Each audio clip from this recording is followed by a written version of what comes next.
I say you should read all the principles and the actual bill once it comes out. And you should listen very closely to the president's speech tonight. He will lay out, as an example, how his middle-class tax cut would benefit the trucking industry. So the trucking industry, many of them are legacy businesses. They're harmed by the death tax. They are harmed by the top rates, which, of course, for the first time in 80 years, Bill, the president's tax plan would have the pass-through rate, which a lot of trucking companies and owners pay, at 25%. This will spur economic growth. Those who qualify would have a child care tax credit. We're doing away with the marriage penalty tax. We're doubling the personal exemption from $6,000 to $12,000, and for married couples from $12,000 to $24,000. That means the first $24,000 in your income is tax-free. Also, look at we hear from folks in the manufacturing industry. I was out in Roanoke for the president on Friday talking about National Manufacturing Day. Tonight, he's with the truckers.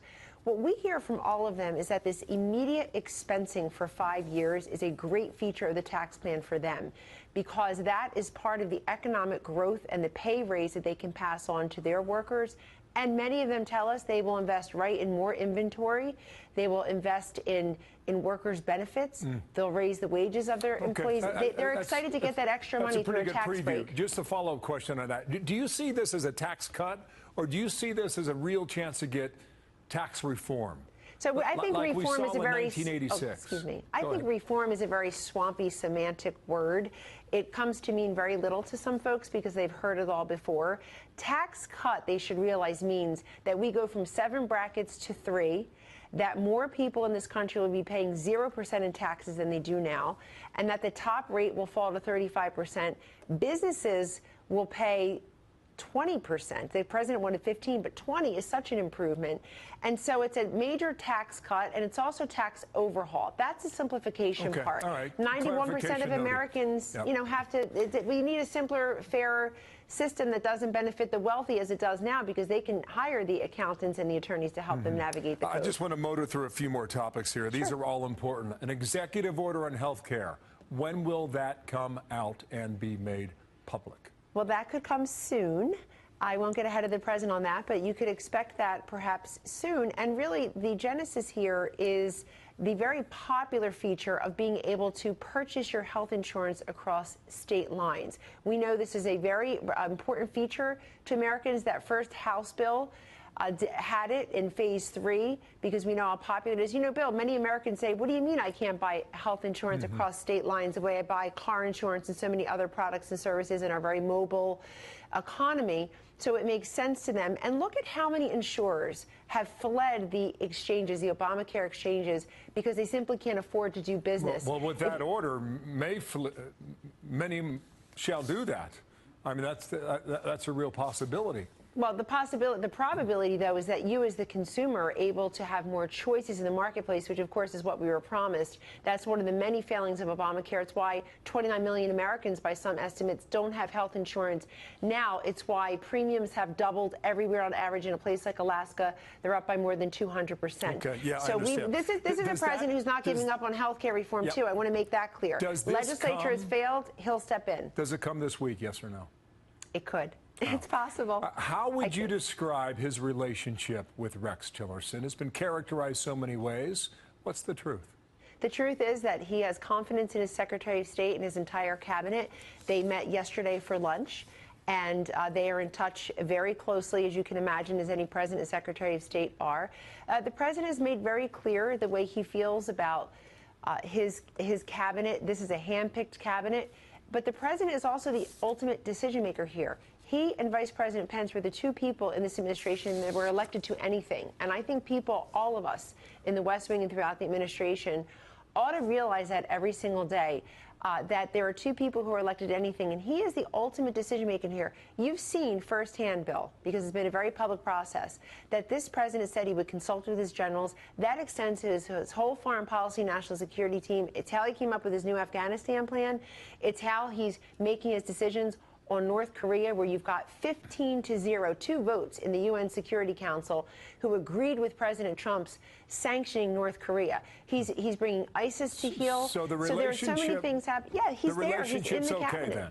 Right. The relationship is, listen, the man is Secretary of State. He also met with former Secretary of State Henry Kissinger yesterday. He takes lots of inputs. And I think all this nonsense about personnel and palace intrigue, it's really malice fatigue for me at this point, because there's so many great things happening in this country that don't get covered because people are looking for the easy, cheap fix. Not you, not this network certainly, but a lot of folks covering personnel and not covering policy. Well, on the outside, you wonder if Rex Tillerson likes his job and how the relationship's You'd going. have to ask him that. That's why I asked the questions. Now, on a social matter now, you've been tweeting about the Harvey Weinstein matter. And you sent this out yesterday. You said it took Hillary about 5 minutes to blame the NRA for a madman's rampage, but 5 days to sort of kind of blame Harvey Weinstein for his sexual assaults. That was from yesterday. She did have she had a statement. I want to read it for our viewers. Here it is. Yeah. I was shocked and appalled by the revelations about Harvey Weinstein. The behavior described by women coming forward cannot be tolerated. Their courage and the support of others is critical in helping to stop this kind of behavior. Yes, it took 5 days, and clearly you had an issue with that. I did, and I tweet very sparingly, yet strategically. I'm always amazed how easily baited some people are, but we'll talk about that in future years. On this, I felt like a woman who ran to be Commander-in-Chief and President of the United States, the first one ever, who talks about women's empowerment, took an awfully long time to give support to those women who were coming forward, and has still, as far as we know, Bill, kept the money. Kept the dirty money that Dirty Harvey has given her in her campaign. Even her running mate yesterday, Tim Kaine, was asked about this. And you had people like her former campaign manager from her first failed campaign, not the second failed campaign, Patty Solis Doyle, coming forward and giving a very strong statement. As I recall, Ms. Doyle even said some people should go to jail over this. You'd have to go look at her statement. I'm really happy and heartened and frankly proud of many Democrats across the aisle, and a lot of people in the mainstream media or otherwise are very anti-Trump, coming forward about this. He's given his donations to a charity well, but she ought to do that too. And look, she gave a lot of money. Here's the direct question. If she gives the money back, does that make it better for you? No, first of all, she doesn't need to mollify me. She needs to not be a hypocrite about women's empowerment and what it means to be pro-woman. She spent one solid month this time last year talking about an audio tape from 11 years earlier where a statement was made by the now President of the United States, who was victorious, and she didn't talk to the forgotten man or forgotten woman. She had no economic optimistic plan. Okay. And what has she done privately in her private life? She's on a book tour talking about herself and a campaign she lost. She's not talking about women's empowerment. She's not trying to help victims of sexual assault. I welcome that. She can call me in the White House today. She knows the number. She was the first lady for 8 years.